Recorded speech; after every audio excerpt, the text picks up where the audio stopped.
So I've uploaded a file. Once I click visualize, I have a set of panel layouts where I've got a 3D scene with a point cloud. I've got my rover in the middle, 3 cameras under, and I've got a different 3D scene looking at the transforms of the different feet, right? So I'm looking at the feet on the right panel.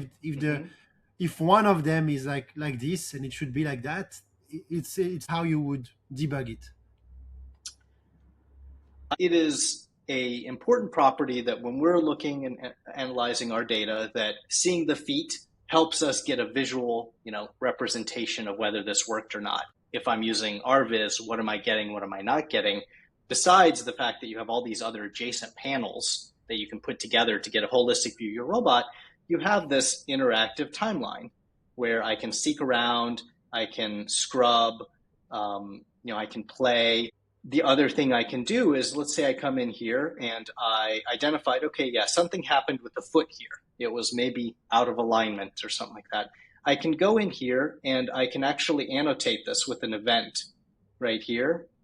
I can say, okay, during this section, the foot was out of alignment. So I could create an event, call it foot, and now I have this event, right? So now anyone that looks at this data, another colleague, they'll actually see that we made this event and we have a listing of events and you can search through events, right? So this kind of ties into why would you upload data? How do you move beyond this single local file user workflow? So local files are great. They're on your computer. But the moment you and someone else needs to work with a file or a larger team, or you need to start thinking about maybe tracking events or notable things that happen in the files, you start to quickly run into these, well, how do I collaborate across this data, right? And so this is the one way you do that is as you look through data, as you collect more of it, you have these events you can annotate that you could then turn into data sets and actionable things, right? And so kind of coming back to my panels here, I've got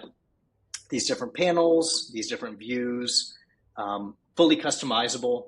Here, I think we're looking at a depth camera that has been turned into point clouds, depth images.